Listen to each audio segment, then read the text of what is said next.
আমার যে মনোনয়নপত্রটা 29 তারিখ 5 মিনিট আগে অবধি আমি জেলা নির্বাচন কমিশনার বরাদে আমি যখন তার কক্ষে যেতে চাইছিলাম ওই সময়কালে দেখি যে গেট লক করা। তো ওই জায়গায় আমি ঘড়ির টাইম দেখলাম যে আমাতে এখনও 5 মিনিট সময় আছে। তখন ওখানের কর্তব্যরত ম্যাজিস্ট্রেট ছিলেন, বিজিবি ছিলেন এবং পুলিশ প্রশাসন ছিলেন। তাদেরকে আমি প্রশ্ন করি যে এখনও সময় আছে, তো আমাকে যেতে দেওয়া হোক, আমার মনোনয়নপত্রটা দাখিল করব। তখন ওনারা বললেন যে একটু দাঁড়ান। আমি দাঁড়ালাম ওনাদের কথা মতে। পরবর্তী সময় আমি আবার বললাম, যেহেতু নেট হয়ে যাচ্ছে, সময় চলে যাচ্ছে, তখন ওনারা বললো যে আপনার আরেকটু দাঁড়াতে হবে, আমরা ডিসি স্যারের ওখান থেকে একটু অনুমতি নিয়ে আসি। আমি কই অনুমতি কেন, এখনও তো সময় আছে। তো এইভাবে বলতে বলতে তারা ভিতরে গেল। এক সময় 20 মিনিট 21 মিনিট পর আসে বলতেছে যে আরেকটু দাঁড়ান, আপনি একটা ব্যবস্থা করে দিচ্ছি। তো তখন আমি ডিসি সাহেবরে আমি মেসেজ করি যে আমি গণফোরাম মনোনীত এমপি প্রার্থী, আমার নাম জিয়াউল হক, আমার মনোনয়নপত্রটা নেওয়া হোক। তো উনি কোনো মেসেজের রিপ্লাই দেয়নি। আমি 5 বার ফোন দিয়েছি, এই ফোনেরও কোনো রেসপন্স করেনি।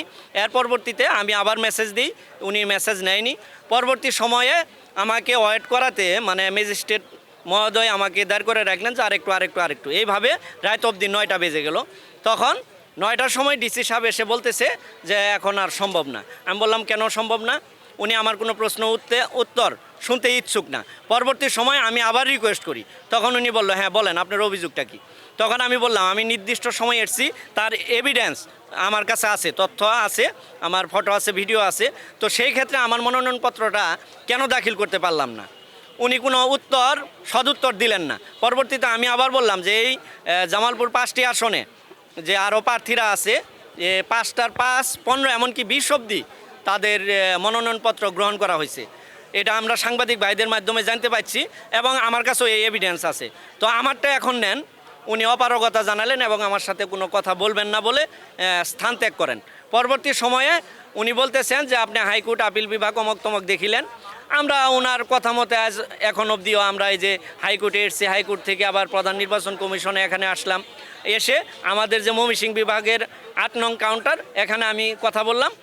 উনি বলতেছেন যে এটার বিষয়ে আমাদের কোনো নেই, মানে সিস্টেম নেই যে এটা কিভাবে উত্তরণ হবে সমস্যা থেকে।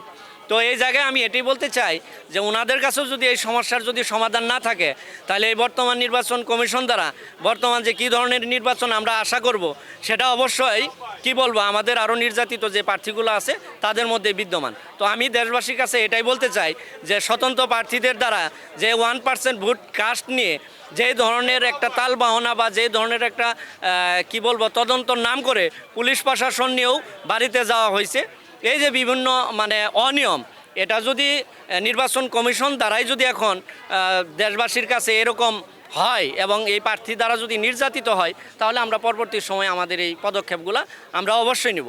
আমরা বৃহত্তর আন্দোলন সংগ্রামের মধ্যে দিয়ে অবশ্যই আমাদের এই ন্যায্য দাবিগুলা জনগণের সম্মুখে তুলে ধরব। না, এই নির্বাচন কমিশন দ্বারা যেরকম আপনারা দেখেন, আপনারা সাংবাদিক ভাইরা আছেন, আরও জায়গায় দেখেন যে কি ধরনের প্রার্থী নির্যাতনে ভুগছেন। আমারটা নির্দিষ্ট সময় থাকার পরেও যখন আমি জমা দিতে পারি নাই, তাইলে এই নির্দিষ্ট সময় ওভার হওয়ার পর 1 ঘন্টা 3 ঘন্টা পর অবধিও তাদের মনোনয়নপত্র জমা নেওয়া হয়েছে। এরকম নজরবিহি আপনাদের সাংবাদিক ভাইদের মাধ্যমে আমরা বিভিন্ন মিডিয়াতে আমরা পেয়েছি। তার উল্লেখযোগ্য একটা ঘটনা আমি এখানে যদি বলি যে গণফোরাম গণসংহতি আন্দোলনের জুনায়েদ সাকি বাঞ্ছারামপুর, ওনারটা কিন্তু নির্দিষ্ট সময় যাইতে পারে নাই। জুনায়েদ সাকি ভাই না যাওয়াতে দায়িত্বরত টিউনু সাহেব বলছিলেন যে এত মানুষের সম্মুখে আমি অন্যায় করতে পারবো না। ওনার ফাইলটা পরবর্তী সময় কিভাবে জমা করা হলো? তাহলে কি এখানে ধরে নেওয়া যায় যে এই বর্তমান কমিশন বিশেষ একটা ক্ষমতাধর দলের কিছু এজেন্ডা বাস্তবায়নের জন্য বা তাদের পক্ষে কাজ করতেছেন? এটা কি আমরা ধরে নিতে পারি? এরকম আরও আছে, বাংলাদেশে অনেক এরকম আছে, এটা আপনারাই জানেন বা আপনাদের মাধ্যমে আমরা জানতে পারছি।